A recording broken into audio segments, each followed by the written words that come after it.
Okay, station 8. Hello, Warren and Charlie. Consumer tastes are changing. I think if we asked how many people here in the arena have eaten Velveeta cheese in the last year or so, there'd be only a small handful, maybe more for Jell-O. 3G's playbook of cutting R&D looks to have stifled new product development amidst changing preferences. So here's my question. Why continue to hold when the moat appears to be dry, or do you think it is filling back up?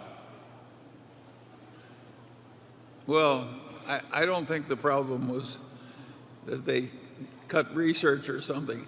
I think the problem was they paid a little too much for the last acquisition.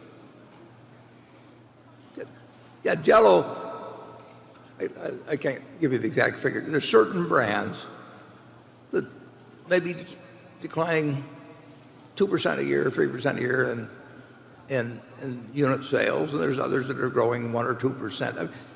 There's not dramatic changes taking place at all. I mean, Kraft Heinz is earning more money than Kraft and Heinz were earning 6 or 7 years ago. I mean, and the products are being used in a huge way. Now, it's true that there are always trends going to some degree, but they have not fallen apart remotely.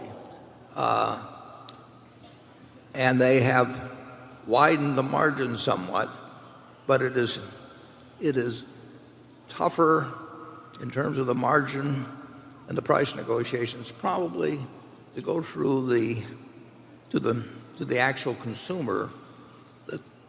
That's become a somewhat tougher passageway for all food companies than it was 10 years ago. It's still a terrific business. I mean, you mentioned Jell-O or Velveeta. Charlie works at my grandfather's grocery store in 1940. I worked there in 41.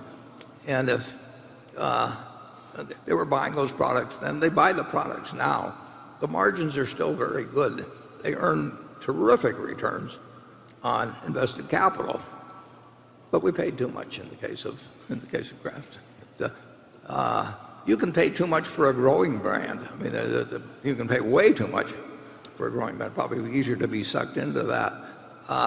So I basically don't worry about the brands. Certain of them are very strong, and certain of them are declining a bit.